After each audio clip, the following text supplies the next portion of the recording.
Hi, I'm Mavis Jewett, RN, and today I'd like to talk more about using the functional graph on the patient's behalf.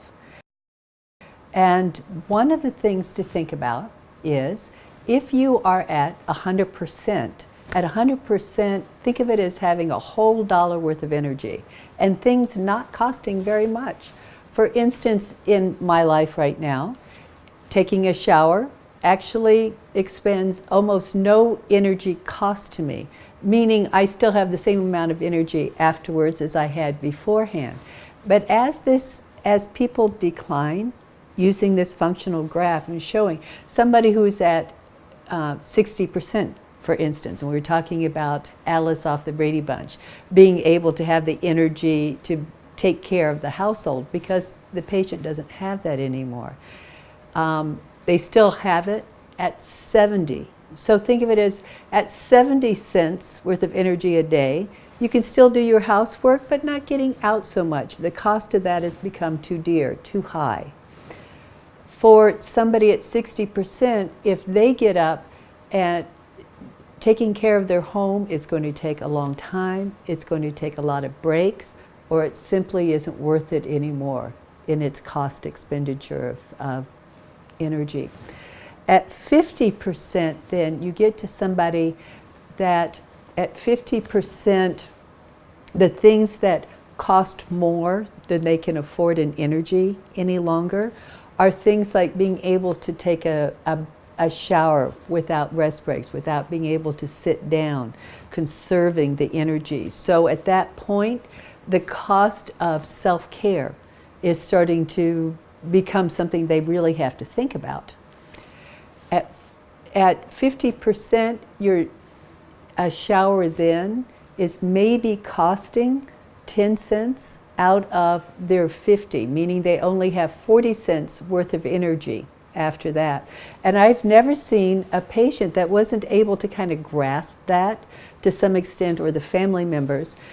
One family, when we were explaining this to them, she said, you know, I help mom take a shower and help her bathe, and I know I can do it, but at the end of it, we're both exhausted. The cost is really, really high to us. So what can we do about that? Well, hospice has aides that can come in there. These beautiful hospice aides are able to come in and help them keep the energy. When I came back to that same person who they were thinking it was costing them anywhere from 15 to 20 cents out of their whole day, leaving them with 25 or 30 cents worth of energy for the rest of the day. For them, she said, once the hospice aides came in and began to help, the daughter said, first of all, I had the energy to continue caring for my mom afterwards because I wasn't exhausted by the end of it. We actually wanted to go out, and I found that my mom actually had more energy afterwards than she had even before by letting them go ahead and take care. She was still resting during that time. So it was maybe costing maybe 50% of what it had been costing, which is more like a nickel. And the mother said, yeah, and my hair was done. You know, something that was very exhausting to her before. And so she was trying not to really care about that. And think about how you can save energy. For instance, when I am at up here in these energy levels, I can go from point A over to point B, and I have the same amount of energy as when I walked over. I really haven't lost any. I didn't have to budget that. At the high things, the more you do, the more energy you have. The ATP cycle is, cycles faster. So you have that much more energy. For somebody who is down here towards the end of their life, if there has been that decline, I'm not saying somebody who is here all the time and their level at that, the more energy is probably going to help them to do more. But when somebody is declining, and you can really see that, one of the things that happens is that they can get up from this point, but by the time they get to where they're going, for instance, from the bathroom, or no, from the living room to the bathroom. Now they've started off with this much energy, and by the time they get there, they have this much.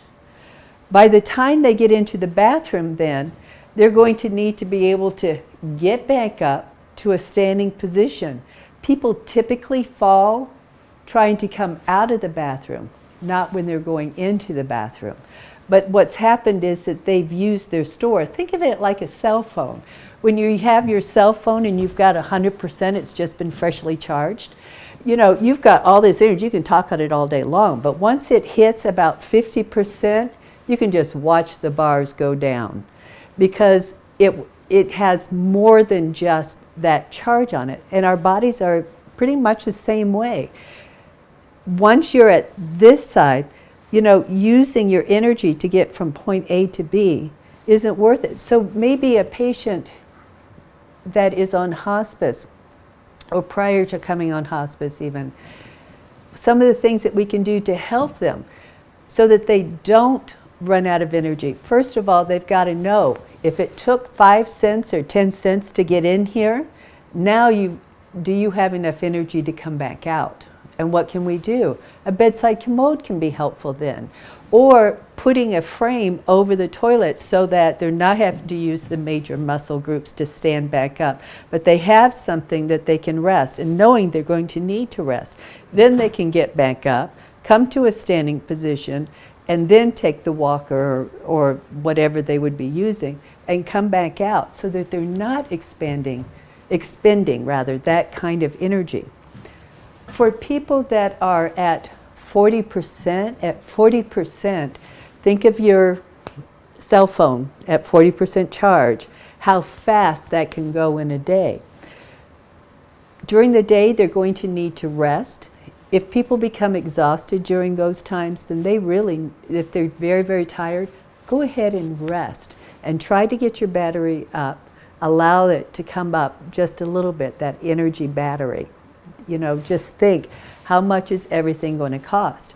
You'll see people that are saying on their cell phones, when it gets down so low, they'll say, I'm going to text you instead of call you because my battery is low. Because that particular texting communication takes so much less energy out of your phone. So it goes a lot further.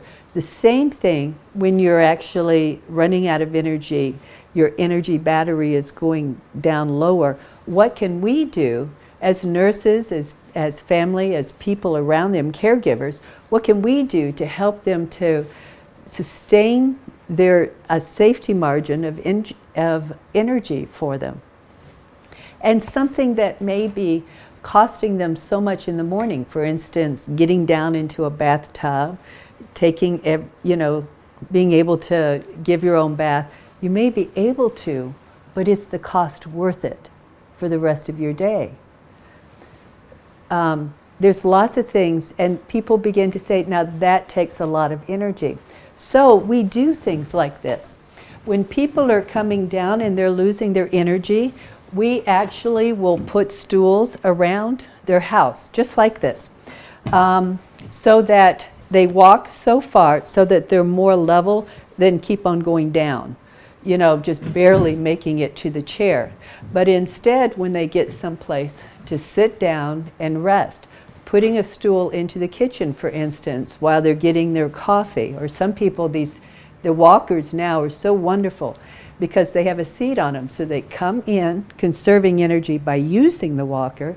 Then it has a seat that's right at the right spot so that they can get to things, you know, their seat goes with them wherever they go. Very nice. So they're able to make their coffee and stay more independent simply because they're able to take these rest breaks and keep from utilizing things that are not as important to them. Or even moving things into places where they can take care of them. You'll see that moving into, for instance, a smaller apartment or a smaller house is so much easier because you're able to not have to take care of these vast areas. You know, you're not just having to take care of it, but not having to ambulate, to walk from one place to the next. So we'll make rest breaks for people. The just drying yourself after a bath or a shower is part of the expenditure out of your energy battery that you're using. So doing things like instead putting a big fluffy